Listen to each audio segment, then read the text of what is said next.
ማንኛውም ምእመን ንስሐ እስከገባ ድረስ አጋንንትን የማሸነፍ ስልጣን ሰጥቶናል። ይሄን ያገኘነው በትንሣኤው ነው። ይሄን ያገኘነው አሰሮ ለሰይጣን አጋአዞ ለአዳም አዳምን ነፃ አወጣው። ቅድም እሾህ ይብቀልብህ ብዬ ነበር አንስቸው ነው እና ያ እሾህ እርግማን ነው። ጌታ እዚህ ላይ የእሾህ አክሊል የደፋበት ምክንያት የአዳምን እሾህ ለመንቀል ነበረ። አሁን የሰው ልጅ ነፃ ፍጡር ነው፣ ባሪያ አይደለም። ራሱን ባሪያ ካላደረገ በስተቀር ማንኛውም የሰው ልጅ አሁን ነፃ ፍጡር ነው። ለነፃነት ተጠርታችኋልና ኢትሁሩ ውስተ አርዑተ ቅኔ ወደ ባርነት ተመልሳችሁ አትሂዱ ያለን ቅዱስ ጳውሎስ ለዚህ ነበር ገላትያ ምዕራፍ 5 ላይ ሲነግረን። አሁን ለነፃነት ነው የተፈጠረውና ነፃነት ተጀመረ። የትንሣኤ ዕለት ነፃነታችን ተጀመረ እና የሚጀመረው ያዋጅ ነው። አጋዞ ለአዳም እምይእዜሰ እንግዲህ እምይእዜሰ ኮነ ፍስሐ ወሰላም። ክርስቶስ ከተነሳ ሞት ተሸንፏል ማለት ነው። ከዛ ደግሞ ሰይጣን ከታሰረልን ሞት ሁለት ዋና ኃጢአቶቻቸው የሰው ልጅ ሰለስቱ ዕድዋኒሁ ለሰብ የሚባሉት የሰው ዋና ጠላቶች የሚባሉት ኃጢአት፣ ሰይጣንና ሞት ናቸው እና እነዚህ ሶስቱንም አሸነፈልን ጌታ። በደል የሌለበት አምላክ በአንደበቱ ሐሰት በሰውነቱ ክፋት ያልሰራ አምላክ ተከሶ በመቅረብ ኃጢአትን አስተፋፈረ ኃጢአተ በዲበ ምድር ይላል ቅዱስ ቄርሎስ። ኃጢአትን በምድር ላይ አሳፈራት፣ ቀጣት፣ ነቃቅሎ አጠፋልን። ከዛ ዲያብሎስን አሰረልን፣ ሞትን አሰረልን። ምንድነው ከዚህ በኋላ የሚጠበቅብን?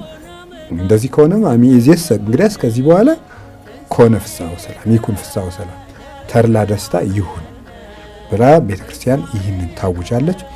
ደስታ ተሰጠን ማለት ደስታ ማለት ለሰው ልጅ ዘላለማዊ ሕይወት ነው። ሌሎች ነገሮች ሁሉ የሚተኩ የሚያልፉ እንዲሁም ሐዘን እየጣሉ የሚሄዱ ትዝታቸው የበለጠ የሚጎዳ ናቸው የዚህ ዓለም ነገሮች ሁሉ።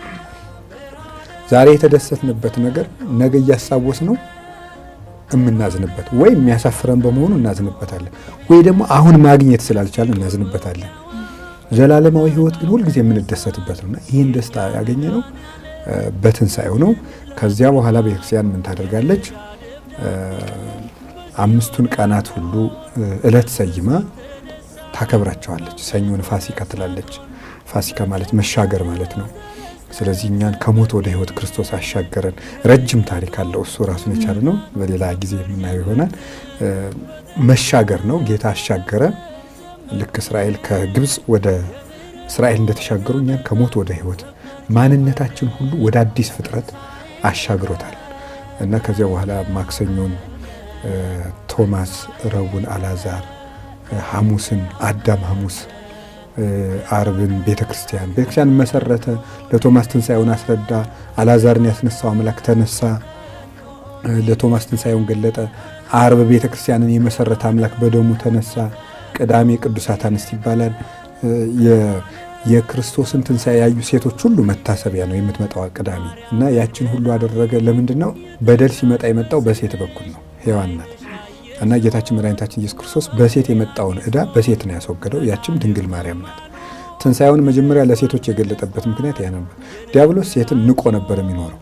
መጀመሪያ ያሸነፋት እሷ ስለነበረች፣ ስለዚህ ከሴት ምንም ነገር አይመጣም ብሎ ጠብቆ ነበረ።